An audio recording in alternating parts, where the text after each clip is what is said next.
Pop Culture Pastor.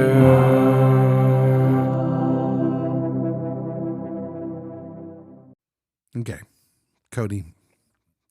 I don't. I feel like right off the bat we got to talk about that. This was a season or a series finale because Apple TV has never called it that.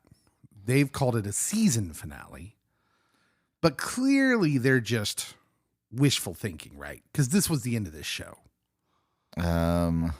Everything about this was a series finale.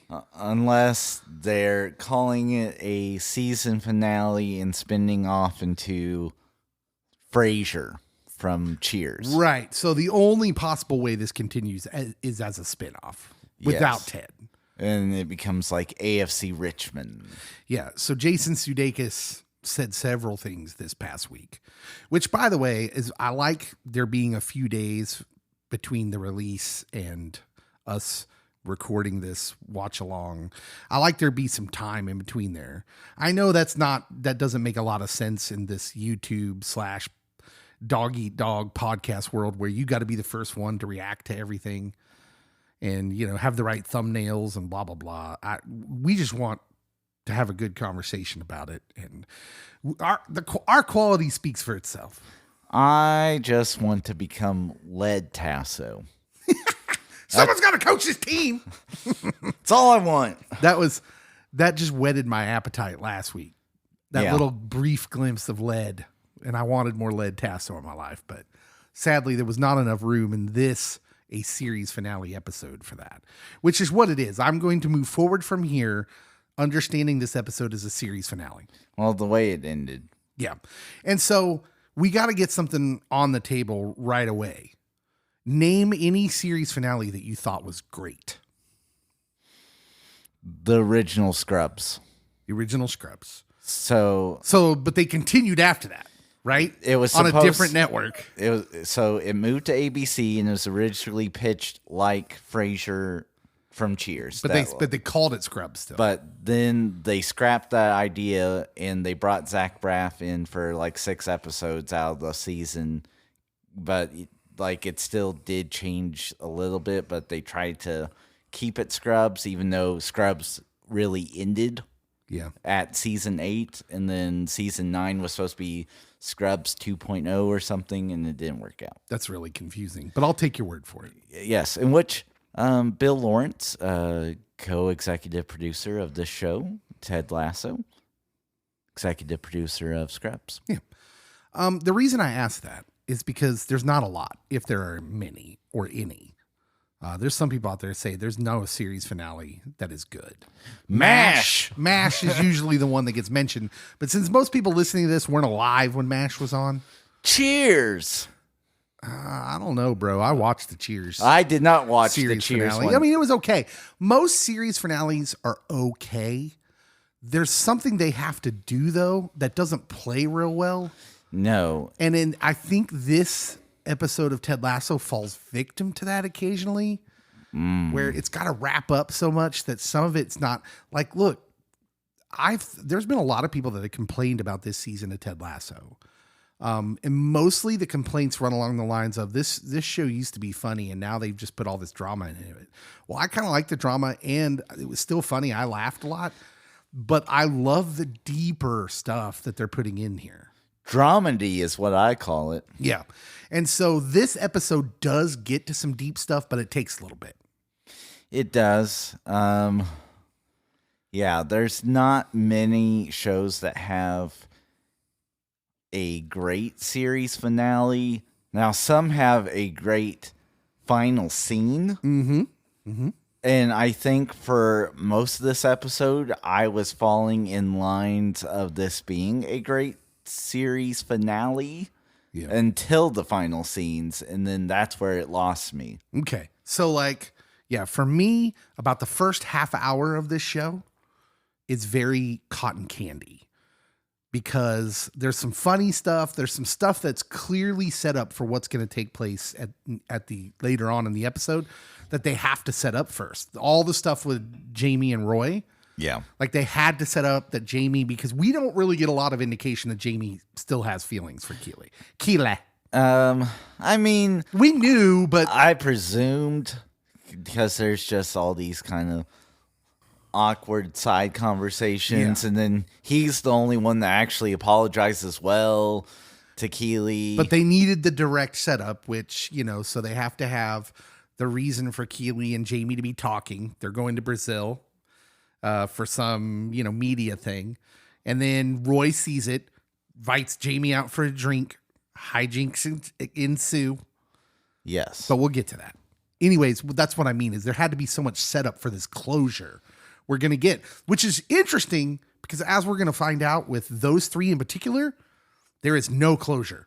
They're about the only characters in the show where you don't get any sort of real closure about what's going on. Unless you're sitting there examining that final scene, which we'll get to. Let's just start at the beginning. There's a show. No, not the very, very beginning. Although a rewatch of Ted Lasso is in store. Yes. The whole series. I'm going to rewatch this because I love the show that much. But no, I mean this episode. Let's start at the beginning of this episode. It starts off with a Ted Becca tease. It did. The Ted Becca, what are the shippers? The people that want that. That's what the young people say, Cody, to say that the ones that wanted Ted and Rebecca to end up together. And boy, did they tease them. Well, they teased it this whole season.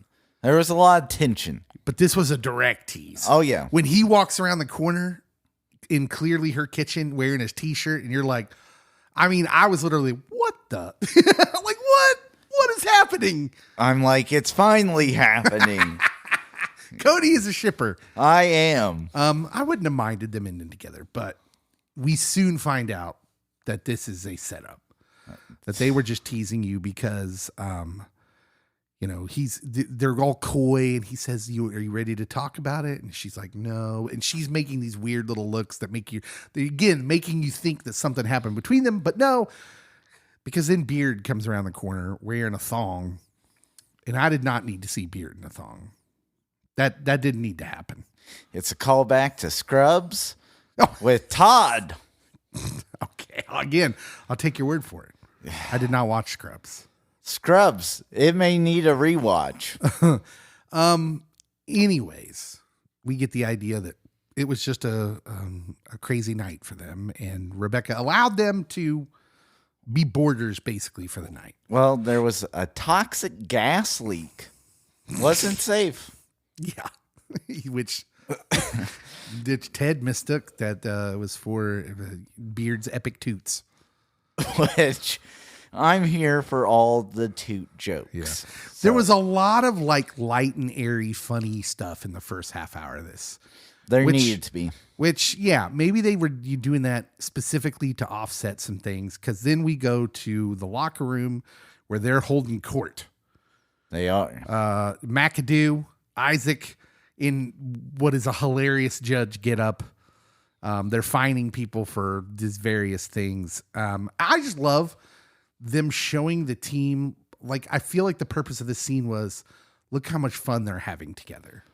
And you also still get the realization that Jamie's a different cat. Yeah, he puts the extra money in the box for the party. He does. And so now we can have a live karaoke band. Yeah. It was very, yeah. I love that they didn't hit you over the head with it. You had to be paying attention. Mm-hmm. And you see Jamie say, wait a minute. And he puts more money in Nate's box. Nate has a reaction to that, which I think is awesome. All the scenes with Nate back at his home in Richmond, I thought he was perfect. What's the actor's name? Do you remember? Do you follow him? It's Nate the Great. Yeah. Anyways, the guy that plays him, I can't remember his name, but he was amazing in this episode. He did some great acting with just his facial expressions. He teared up at times, but we'll get to that as well. So yeah, the team, it's kind of there's not a whole lot of point to it other than the show. Again, Jamie's a different person. His name's Nick. Muhammad. Yeah. Right. Yeah, that's right. And I follow him on Twitter. So as soon I as you do. said that. As well, but alas, he only pops up once a blue moon. Yeah. So this is how I'm going to go through this episode. I'm going to kind of just go through it in somewhat of an order that we see it. Because again, I felt like the first 30 minutes are kind of light and airy and don't have a lot of meaning, deeper meaning to the episode. We go to Ted and Beard, who have a conversation in their office.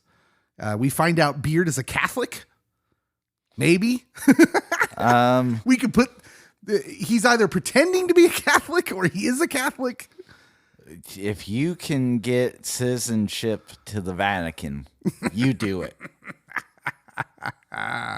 Vatican's a country, baby. Tell Pope Francis I'm willing to become a member. So yeah, I'm just gonna say it.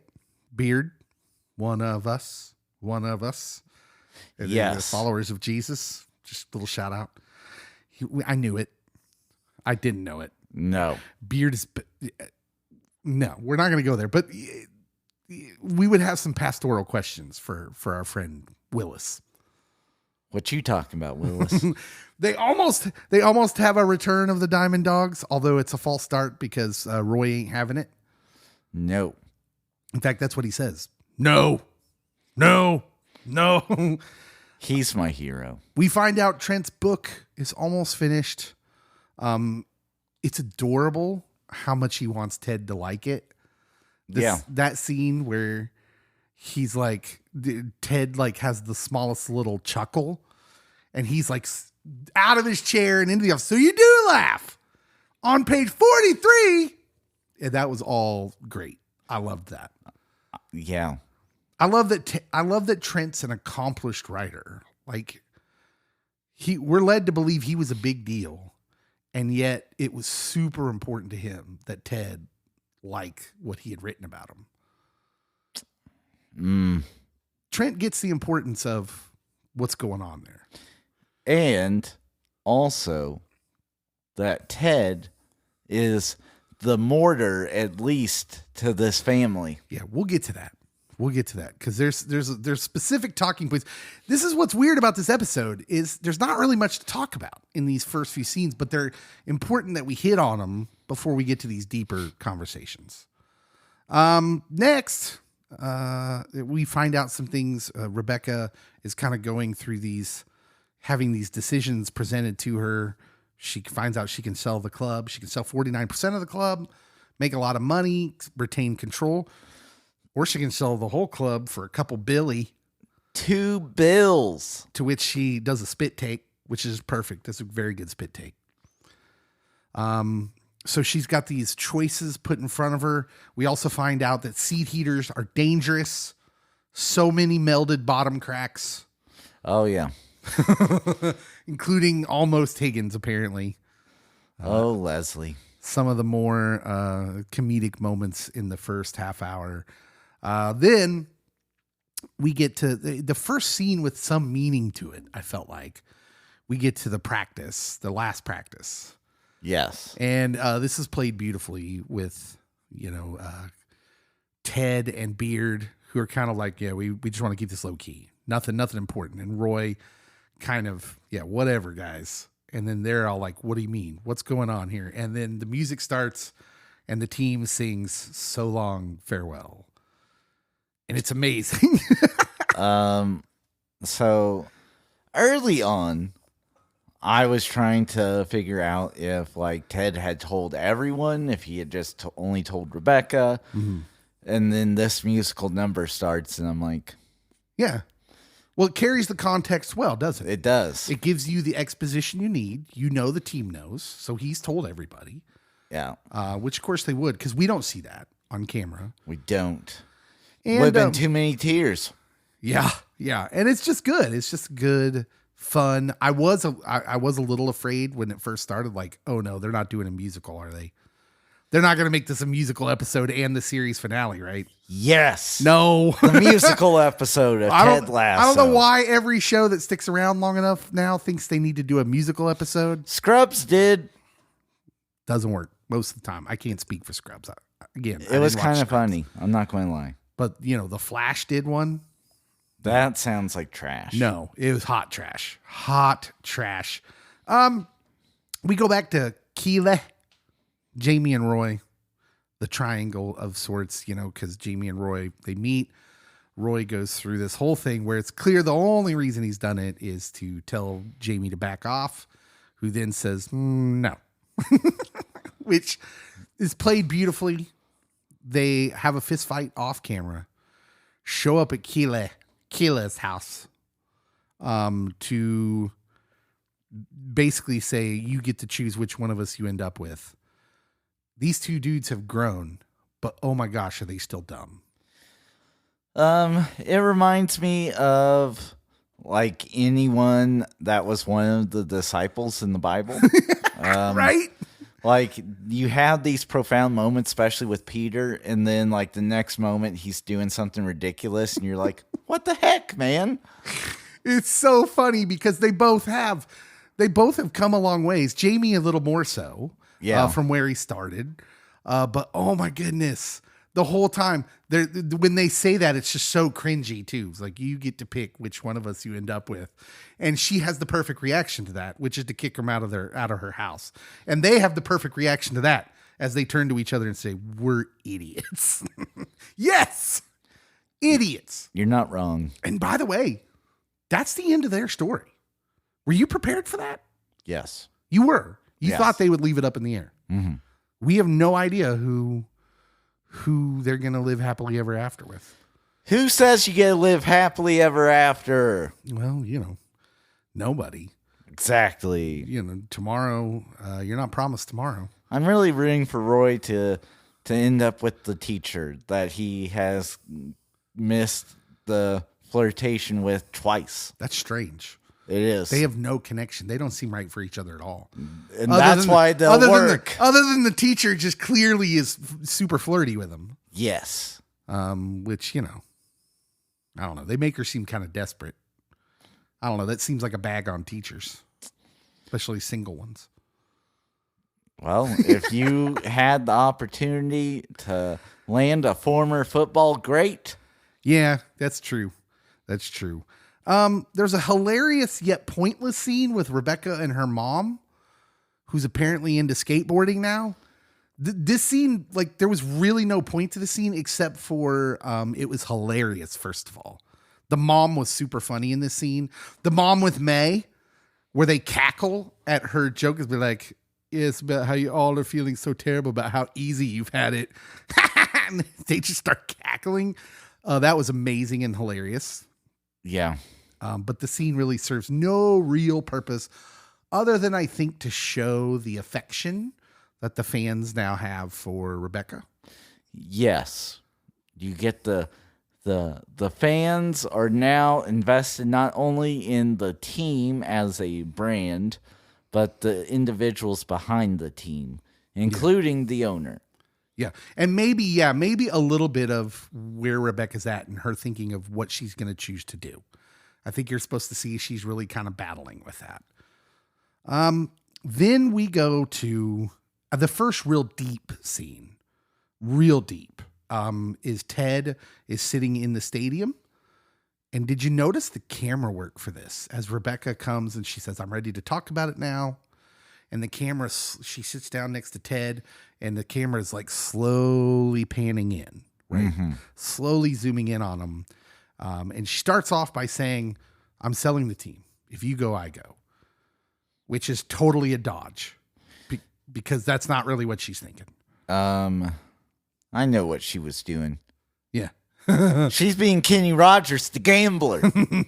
Yeah. Trying to call his bluff. Her real intent emerges right after she says that because what's happening is she's giving one last gasp try at getting Ted to stay.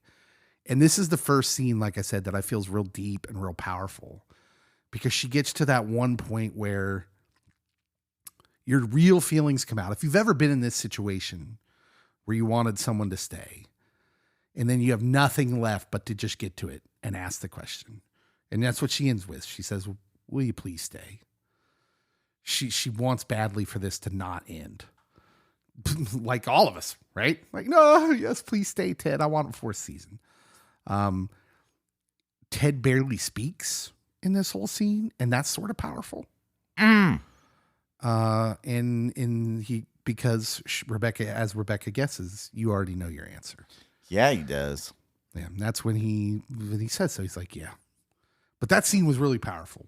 What'd you think? I liked the scene. It also kept the potential of Ted and Rebecca going. There was some weird energy there. There's been weird energy this whole season, so that's why that opening scene really landed. Of it's happening, and then it's not happening. Yeah, like for a half a second, I'm like, is she having a weird dream? But she's clearly, at the very least, she loves him as a close friend. Yes, and those feelings are never really vocalized. Even the last scene in the airport, which we'll get to, there's not much actually said. It's all in the eyes. But this was a great scene, regardless. Then we get maybe the scene that I think I've been waiting for a long time with Ted and Nate. In the locker room, Ted kind of surprises Nate because Nate is just staring at the wall where the believe sign used to be. And Ted starts talking to him, and Nate starts tearing up almost immediately, which, again, he was fabulous in this episode. Give Nick an Emmy, an Oscar, a Grammy, and a Tony. Yeah. He starts to apologize, and Ted does his Ted thing. It's like, hey, you don't have to say it. You don't need to. And Nate, to his credit, says, no, let me say it. And then he totally breaks down and he says, I'm so sorry. And he embraces Ted. He starts crying. And I thought it was interesting that he did not do that with his dad. So if you go all the way back to last season, where he says the things he probably wanted to say to his dad, to Ted, here he's like, I don't know the importance of it. I just know it seemed interesting to me. It was deep. And he's realized just how good it was at Richmond with Ted there and how much he loved Ted. And I cried like a baby. I did not, but I knew that. Like if you have a mentor and you feel like you've not only let them down, but that you have done harm to them, and being able to come back and be accepted with open arms. The feelings are going to be like that of the father welcoming back the son in the prodigal story parable that we have in the Bible. And so it works. Yeah. And it's very realistic. So yeah, it was good. It was effective scene. Pretty much everything that happens from this moment on is in the environment of the game, right? The big game. If Richmond wins and Man City loses or ties, then Richmond wins the Premier League. And so everything from here on out, we're going to talk about kind of it happens in this moment. We see, is it Dr. Jake? Is that his name? What's his name? Jake? I have labeled him the unethical therapist, and I shun him. You know, we've seen him be nothing but like pretty kind and nice. And yet he's the therapist everybody loves to hate. Yes. And it appears that Michelle really likes him because he's still around. But we see Michelle and Ted's son watching the game, and Dr. Jake is the worst kind of person to watch a soccer match with. He's the guy making jokes about how they don't score a lot of points and nothing ever happens, and he just doesn't get it. And those are the worst people. If you like soccer, if you like watching that, he's the worst kind of person to watch it with. He's a jabroni. They make sure you know it. Although, again, it was nice comic relief. Every time they switched back to them, and he's like in the background playing on his phone. Hey, at least something happened. Get out. I was surprised they didn't say that to him, but yeah. So we switch back to them a lot. The Diamond Dogs are back in the pregame. Ruff, ruff. In the locker room, Roy asks to be a diamond dog, which they all have a hilarious reaction to, looking for hidden cameras because they think they're being pranked. Yes. And then we get this, probably the second big deep moment, maybe one of the themes of the entire show and this episode for sure, for this person who says it, is Roy, because he still goes through this speech where he's like, I'm still me. I'm still the same old me. And he's got a question. Can people change? And then the responses to this in the order they go on are really interesting, because Trent speaks up first and he says, I don't think we change per se as much as we learn to accept who we've always been, which is interesting because, as we know, Trent is gay. And so from his perspective, that would be something I expect him to say. Mm-hmm. Oh, I discovered who I was later, right? Then Nate says, no, I think people can change. We can, sometimes for the worse and sometimes for the better, which is from his perspective, because he's just been through both of those. He changed for the worse, and then he changed for the better. He came back from that. And then Beard speaks up and says something very profound. He says, change isn't about trying to be perfect. Perfection sucks. Perfect is boring. I mean, except for Shawshank, which, ditto, yes. Burn notice. But he says this after they go through all these things that are perfect. He says, yes, perfection is all around us, everywhere we look. The mighty redwood. And I really loved that sentiment, this idea that perfection is all around us. And then he mentioned something literally from nature, creation. Mm-hmm. And I thought that was a beautiful sentiment from Beard. Of course, if Beard's Catholic, that's something I would expect him to say. Yeah. And also, I mean, the redwoods are featured in Star Wars, and so this is true. I appreciate that as well. They're amazing. They're amazing. And then Higgins finally gets to it. He says, humans are never going to be perfect, Roy. The best we can do is ask for help and accepting it when you can. And if you keep on doing that, you'll always be moving toward better. And then they all seem to agree that that was the best answer. As Beard points to him, Trent points to him. Like, that's been their series long. Yes, that's how they signal that. And it gets to what I think the point of all of this story in this episode especially is we're better together. We are better together. Yeah. What do you think about it? Do you agree that there's something they're trying to say here about the power of what happens when we're together rather than separated?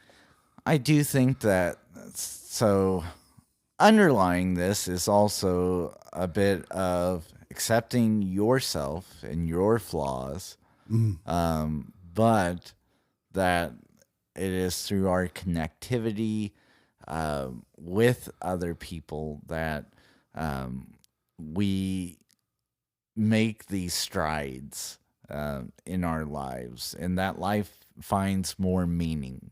And so I definitely think that was a cool moment to get out there what has been playing out from at least the beginning of this season and throughout the whole show, but beginning of this season, and like, especially if you look back several episodes ago, Trent talks about like Ted's made all these little connections with people, and that has shaped and molded the culture of the team, and that all these little connections have made it a more cohesive unit. Yeah. And we're going to talk about that here in just a little bit, because I have thoughts about that as well. But they definitely want you to get the feeling like, hey, this connection they have is good.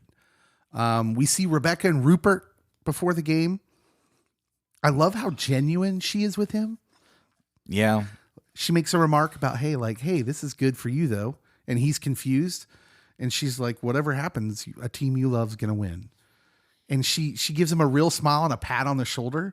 And he smiles like as if, like, when was the last time, someone that he, got genuine care from someone? Which this leads to Rupert's in a scandal. Yeah. Well, and again, I'm not sure what happened here because they're treating this like he did something like illegal. I didn't really follow that. I didn't take it as so much illegal, but like, definitely, so kind of like the Boston Celtics coach at the beginning of the season. He had an affair with a team staff member. Did he really? I didn't know that. And the dude that used to coach again at Butler? No, not that guy. Not the head coach. Well, it was the head coach. Is he not the head coach there anymore? No, he's now the GM. Okay, that's weird. Or the president of basketball operations. But the coach that started off the season before the season had this come out, and he got suspended by the NBA for a year, and Boston fired him and promoted an assistant coach. And so this, I assumed, was... So is there like a code of conduct for the coaches then?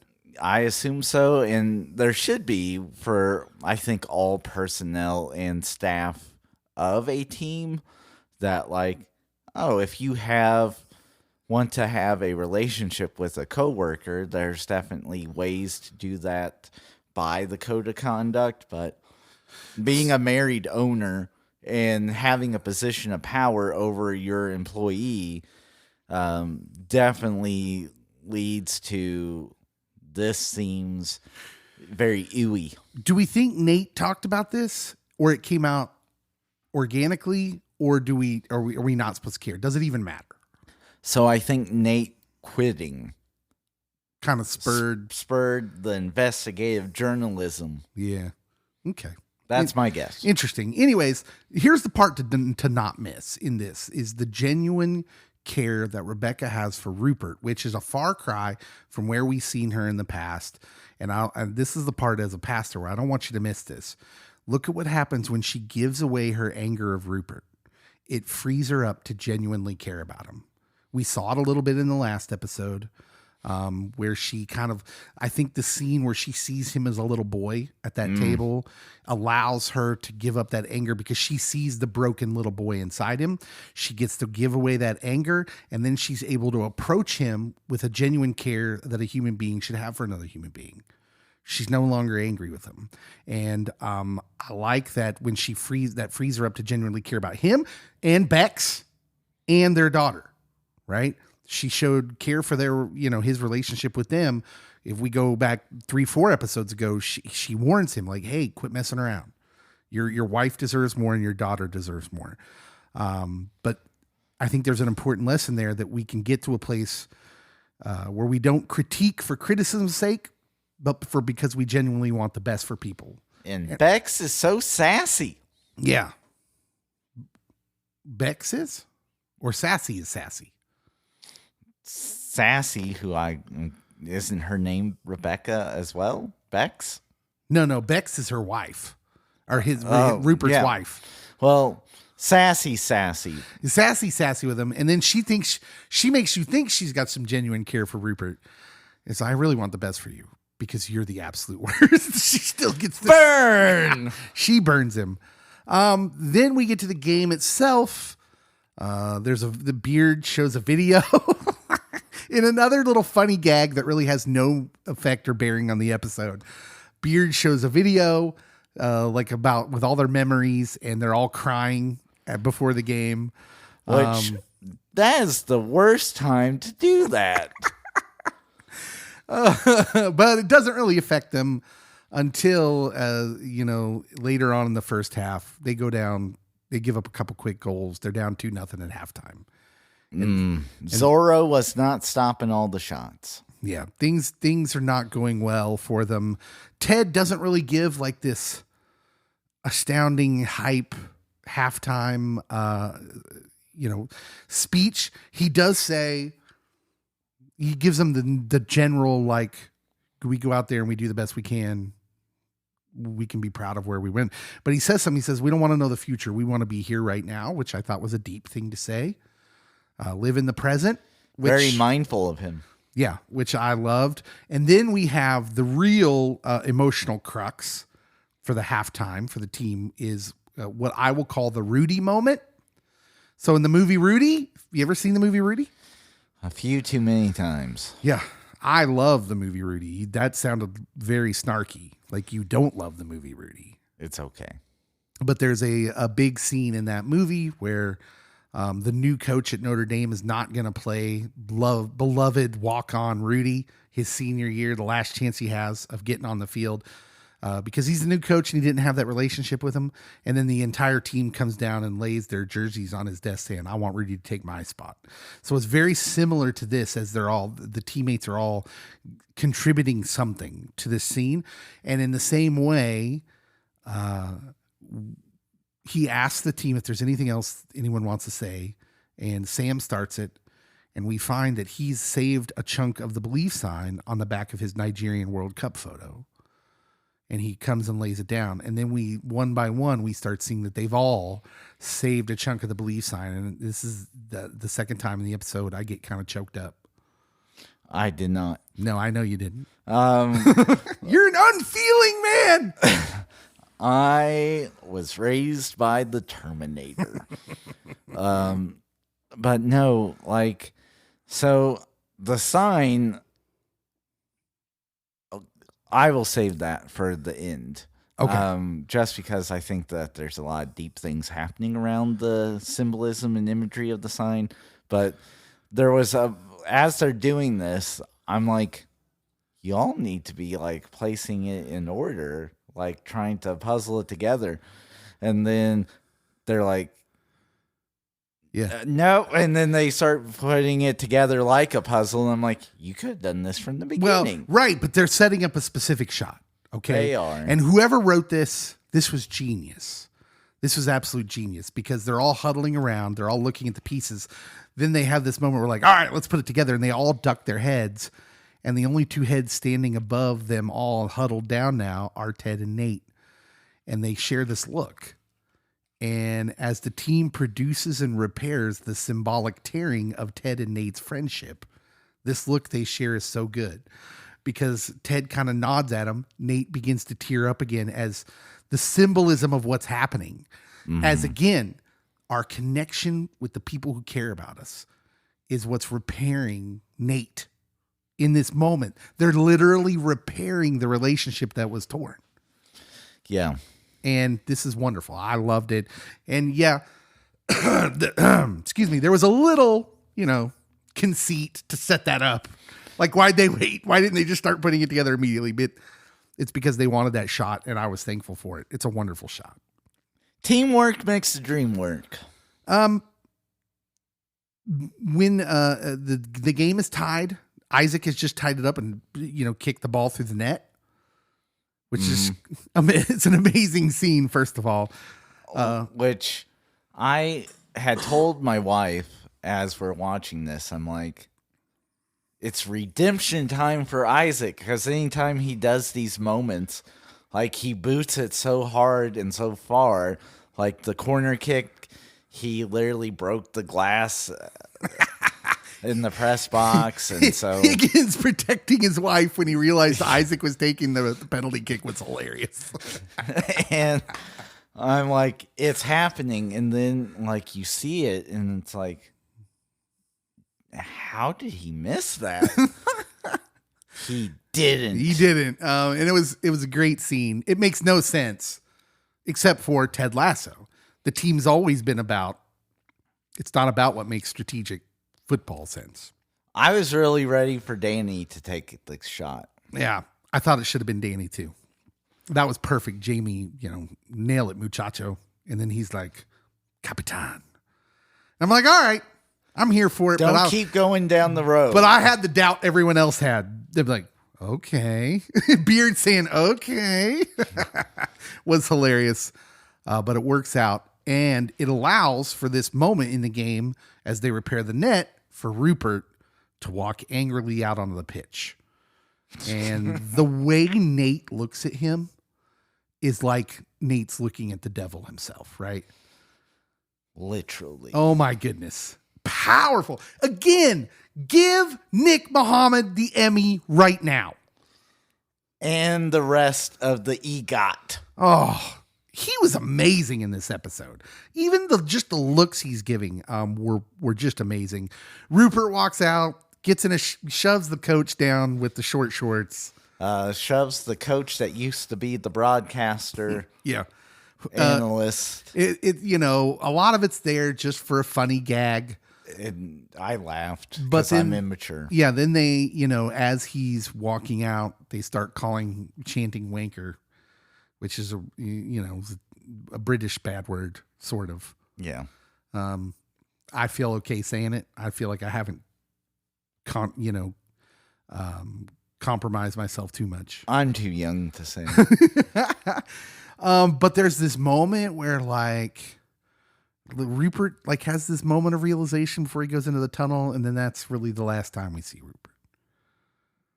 Where his hometown, his first love, the football team at Richmond, hates him. I wanted to start singing Candle in the Wind. And I think the real devil probably had that moment where his first love, the kingdom, pointed to him as the bad guy. Ewy, get out of here. Yeah. Anyways, I love making the Rupert is the devil combo. They tied up 2-2, and then it looks like what's the team's name? I always forget their team name. Is that a real team? AFC Richmond? No, the other team that Nate worked for. Oh, yeah, they are. Is that a real team? West Ham? Yeah. Okay. West Ham looks like they've retaken the lead and everyone's devastated. And then it shows Ted and he starts laughing. And they're like, why are you laughing? He's like, number 14 was offsides, which is a big moment because Ted had no idea what the offsides was about. I still don't. And I've played plenty of FIFA for all of us. So the point of it is supposed to be, hey, the game's still tied, 1, but 2, hey, look how much Ted's grown. He actually knows the sport. He's not just there. And then the winning goal for Richmond to have their storybook ending, as far as we know, is a callback to season 1. Jamie does the decoy play that Nate suggested in practice for the very first time. That's the very first time Ted asked Nate for suggestion as their kit man. And Jamie, what I really enjoyed about this was Jamie acts out the decoy part the exact same way that Ted did. Hey, look at me. I'm open. Hey, look at pass it here. And he's waving his hands in the air. And I was like, it's exactly the same. It was. Which I'm sure was on purpose. And they find Sam, who scores the game-winning goal. And do you have any other thoughts on the game itself? I don't know if that's what mattered. It was important to the story, because there was a lot riding on the game. I did enjoy the actual points that they showed live action game time, that especially seeing Ted actually be able to identify he was offside. I love the cut into May's pub and how devoted the fans are. And I mean, there's a lot of things that are just going on in it that individually, like those moments, they're okay, but collectively they build to something else that's bigger and is more complete than just those as individual pieces. Yeah. It builds to this crescendo of them winning the game in the last seconds. And if they win the game and have some good luck, they can win are they in the Premier League? Yeah. They can win the Premier League title. Yeah. And so immediately goes off that celebration, which we should point out there's a couple important things that happen in the celebration. But beyond the general revelry, some wrap-ups to some stories. Colin gets his moment. He does. Of public affection with his guy, which Okay, we're playing the super happy ending here, but I think the British tabloids. So his secret would not be a secret anymore. Yeah, that kind of undermined what he had said to the team and to Isaac and to Trent, that like, oh, I just want to be me and I want to have my soccer time and then or my football time and then I want to have my personal time. Right. And I suspect, because when you do the super duper happy ending, you're going to do that. You're inevitably going to do this. And I suspect you're going to have more thoughts when we get to the final scenes. Oh, I have all the thoughts. So, but yeah, I'm totally with you. It doesn't make a lot of sense given what Colin has said, other than the one time he said he had this wish, which wasn't really a dream. He didn't speak it like he thought it was possible. Yeah. But we see it and like, okay, I went with it because we're like, oh, we're doing the super duper happy ending. Except we don't go full on super duper happy ending. We get an epilogue, basically. It goes right from this moment of revelry to an epilogue moment. It's all quiet. Ted's in the airport and Rebecca's there. And again, we get kind of this deep moment without much said. There's a couple jokes. Rebecca bought a first class ticket just to see him off. I'll have it. And then they say thank you at the same time as both of them are getting teary, which simultaneous gratitude, man. It's amazing what can happen when we let each other into our lives and we can like really develop like the whole theme of the episode. It goes back to that conversation with Roy, right? Can people change? Higgins says, well, yeah, if we let our friends in and we let them speak to us freely, then yeah, we can change. And we're open to that. You got to be humble, right? You got to be able to receive it. He says something along those lines. And we get basically Ted and Rebecca, who are miles away from where they started. Yeah. And they say thank you. And then there's just emotion. And Hannah Waddingham, who plays Rebecca, was great in this scene, as was Jason Sudeikis. But Jason's always great. Give her the EGOT as well. I'm just giving all the awards. She was fantastic in this scene. As she's leaving, I'm wondering why we're following her out of the airport. And then the super duper happy ending intrudes again, where she sees a young girl fall down in front of her. And guess whose dad is her dad? Well, it's Rebecca's Dutchman, who happens to be a pilot. And also I could be way wrong, but the girl looks like the younger girl, her. Yeah, that she keeps envisioning. Yeah. So yeah, there was that. That seemed all very, well, it's the super duper happy ending. But I wasn't a huge fan of that, but if that's where it would have stopped, I think I could have been okay. Yeah, I wasn't super over the top knocked out of the episode with that one. But we keep moving on. We see Trent pick up his notes from Beard, who has earmarked every page, looks like. That is the Coach Beard I know and love. Which is awesome. Then he picks up the one Ted has, and Ted just simply says, I loved it. And then he says, one small suggestion, change the title. It's not about me. It never was. And I'm going to let you talk, but I want to say this. I disagree completely. This is all about Ted. So when we had first watched this episode, I told you, I'm like, this might have been the most frustrating moment of television history. Because, so I'll use Teresa of Calcutta, a.k.a. Mother Teresa. Yeah. Saint Teresa of Calcutta, because she's a saint now. How many books did Saint Teresa write about herself? I'm going to say none. None. How many books have been written about her? I'm going to guess a lot. Quite a few. How many books will Ted Lasso write about himself? None. Because in his mind, it's not about him. It's very in character for him to say that. Yes.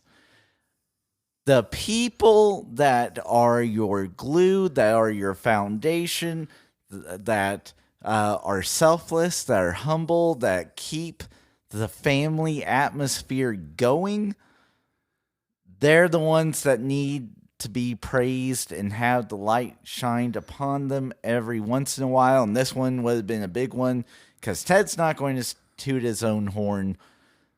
Trent should have left it. Yeah.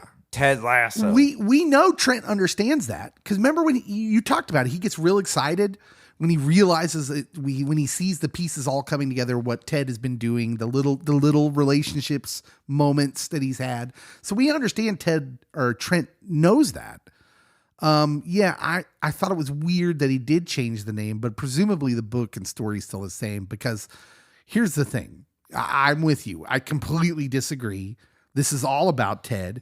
When we value others over ourselves, when we value what's best for everyone around us over our own personal achievements, when we value being a peacemaker instead of a culture warrior, we can change the people we do life with. So, like, he could have named it, like, AFC Richmond Lessons Through Ted Lasso or AFC Richmond, A Ted Lasso Story. Like, Ted still needs to be in the title. Absolutely. Ted makes it happen. He does. If Ted's not there, none of that happens. And Rebecca's still bitter about being divorced. Mm-hmm. And Roy's still bitter. Jamie's still a dink. You know, like every one of these people are unchanged. Ted was the catalyst. He was. And they would not have gotten a giant avocado. Yeah. What I love about the idea of what Ted actually did and what's disappointing about that little piece is we see the very end of the show. The show ends with Ted coaching his son's team, where he starts with the very first piece of advice he gives his team, Richmond, back in the first episode. He says, be a goldfish after his son misses the goal. Or actually the kid says it, but it's clear that Ted has imparted that wisdom. And what we get to see is, hey, he's starting this whole process over of what he just did for these people with his son, which is maybe our highest calling, to do this for our children, to be this person for our children, to operate in that same power for our kids, who can then operate in that same power for their kids, and so on and so forth. So the beauty of that is kind of diminished from Trent not sticking with the Lasso way. Yeah. But then we get all the super happy ending stuff. Of which course, you have some thoughts about that. We left out that Beard was on the plane. Beard fakes appendicitis to get off the plane because he's in love. Yeah. But then, a hilarious scene. I laughed. And I would have loved it if we would have just ended with him getting off the plane and Rebecca running into the Dutchman randomly. And then going straight to the soccer scene at the end with Ted's kid. Just calling it donezo there. Would have been perfect. Okay, so what problems do you have with the super happy ending here? Because you do these flash forward things where you have to live out like everyone else's story. And so you have... Oh, now Beard's getting married at Stonehenge. And now Roy is named the manager. Hold on. You can't just scream past the Stonehenge scene because it's so weird. What is going on with Danny Rojas? He just has two girlfriends for no apparent reason other than it was good for maybe a laugh, I suppose. Because he's Danny Rojas. Yeah, but we've seen nothing but Danny be respecting people. And like, that's just a weird flex. Maybe the ladies are respectful of that. Yeah, that's fine. It was just weird. I thought it was weird. That's the problem. But that whole scene was weird. That's the problem when you have to flush out and project what the future is going to look like for these people. Yeah. So you get... Roy named the manager, and then Roy and Nate are strategizing in Beard, and it's like, okay, like you're kind of throwing off some, like, if you're going to do a spinoff. The vignette pieces don't quite fit together. They don't. It was almost like you had different writers in the writer's room who came up with that scene, the beard wedding at Stonehenge, which is absurd in many different ways. Then the block party scene, which seems so wholesome and normal. Party, where Danny has one girlfriend, presumably. Roy and Keeley are all sitting together all nicely. Yeah, which again, that's the only closure we get for their story. And it was super weird. The Dutch guy's there. Yeah. Yeah, I'm like, okay, I feel like I have to freeze frame this to try and guess who's with who, ends up with who, maybe. I don't know. Clearly that's not the point. It's not. But then why include that scene? We understand that they're doing life together. Rebecca says they're my family. So I'll go back to my believe sign discussion because I think I can make it work. This is a good place. Yeah. So the believe sign, so within faith, there have been like many sacred relics that bring about a sense of pride, a sense of urgency when there is the Ark of the Covenant. They would take it out into battle with them. Yeah.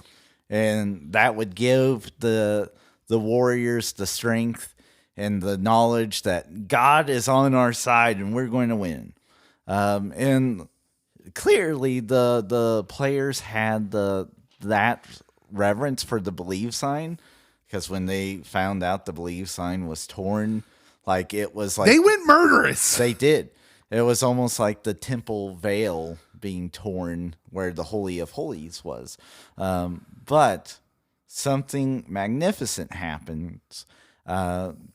They basically create a mosaic with the believe sign, in which within our lives, there are many fragments, broken pieces, even good times that by themselves can be okay. It might look nice, but it looks better when you can step back and see the whole entirety of, this is how I got to here today. And I think having a faith life, which the believe sign kind of lends itself to very easily, it's real easy to see that mosaic or tapestry being stitched together, how each moment builds off the previous moments and gives you endurance and the strength to go through and face the next hurdles and next challenges, and to realize what's important, what's not important. And so one of my favorite theologians, Paul Tillich, faith for him was of the utmost concern. And belief and faith kind of can be interchanged. Not well, but can be. And so I definitely think that plays well. And I have been using the word mortar for Ted. Mm-hmm. The vignettes that don't include Ted seem awkward and out of place, maybe because the mortar's not there. Mm-hmm. That they are still family, they're still good, but there's a piece, there's something missing. Yeah. And when you don't have Ted, it's not quite the same. There's a story about how Tolkien and C.S. Lewis, they had a friend, his name was Charles, and Charles died. And I think that it was Tolkien that said he misses Charles being alive because C.S. Lewis would laugh at Charles's jokes, and he would never get to see C.S. Lewis laugh like that. And so even though Tolkien and Lewis are still friends at this point, because they're both still alive, there's something missing. And so I think with the vignettes, the only way I can make sense of it, and I might be adding a whole bunch of meaning to it, is Ted's not there. And so it seems weird, seems out of place, but that's because there's something missing. Yeah, and so the super happy ending doesn't really jive with the whole thrust of the episode, No. which is how important they were for each other together, how they changed for the better together, almost all of them. And if is this not the super happy ending? Because the super happy ending would be Ted taking Rebecca's advice and convincing Michelle to move to London to leave that stupid Dr. Jake behind and bring his son to England. And they all live there and exist there in what would be a fantastic life. Except for Michelle. Yeah. I don't know. He gets to go home to Kansas, which there's tons of Wizard of Oz references. Oh, yeah. In this episode, he says, I know people like to say there's no place like home, but there's not many places like AFC Richmond either, which sort of is kind of a setup for Trent's thing. When Ted is celebrating with his dance at the end of the game, He's doing the Running Man. yeah, he's doing his thing, but he's wearing all red sneakers, Yeah. i.e. ruby slippers.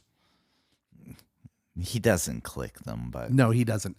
And when Ted and the weird guy in the airport, who is in episode 1, and on the plane take their ussy, the weird guy says, "Wicked," to which Ted replies back with another Broadway show, Kinky Boots, as Ted is like to do, which the imagery of Wicked is the idea of that story is it's a take on the Wizard of Oz. yes.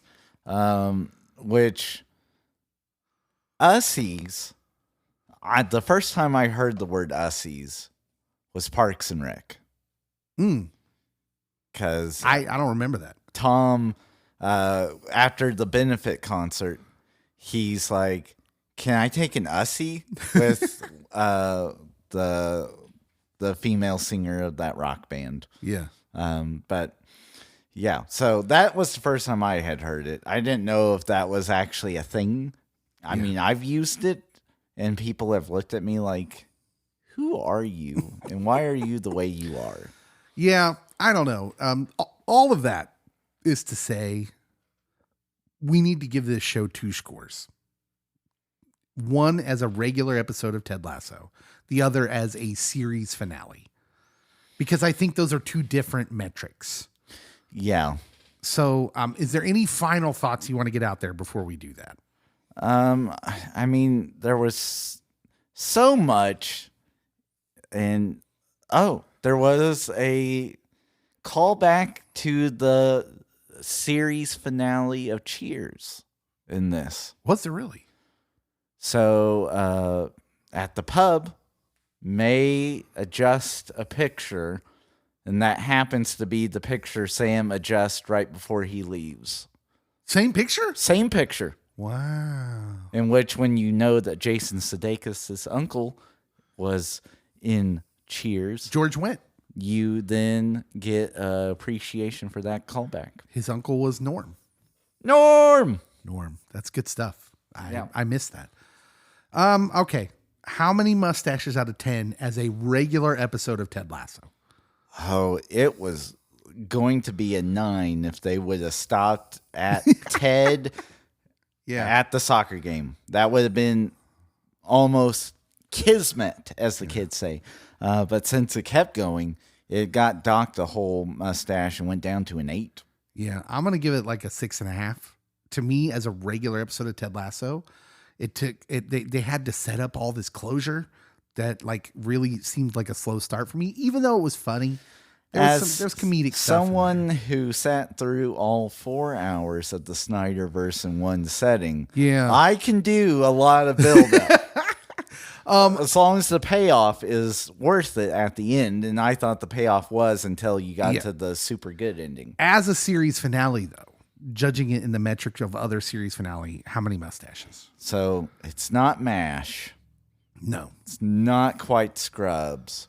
But I'll go 9. Yeah, I'm going to go 8.5. It's good. It's a good series finale. And this is clearly a series finale. And now I'm sad. I'm going to miss it. I really, honestly, kind of hope that they don't do a direct spinoff. No, I hope not either. Like, I guess I would be okay with maybe a spin-off of the ladies AFC Richmond Club that they hint at the one of the super good ending moments that we're going to start a ladies football club. I'd give it a fair shake, but for me, the fascination of this entire show is Ted Lasso. It is Jason Sudeikis' Ted Lasso. Mm-hmm. And so I don't know how successful that would be, but I'd give it a shot. Because if you did the ladies team, then you can have the guys occasionally make an appearance. They would not even be at the forefront. Rebecca would still be there. And then you could have like Rebecca and Keely, but then occasionally you might run into one of the coaches or one of the players. But you would have a whole new team, a whole new cast. Yeah. Hey, that's it. That's the end of the show. And that means Watch Alongs is over for now. We won't have a Watch Alongs next week. But if you're not a part of the community group on Facebook, join the community group. Look up Pop Culture Pastor in the group page.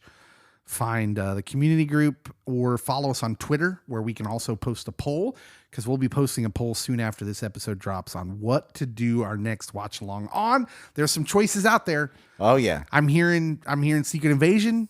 People want that. I'm hearing Justified Primeval. Which, holy cannoli, that trailer looks intense. I haven't watched it yet. I'm going to watch it tonight. I sent it to you like a week ago. I know. I've been waiting for the right moment.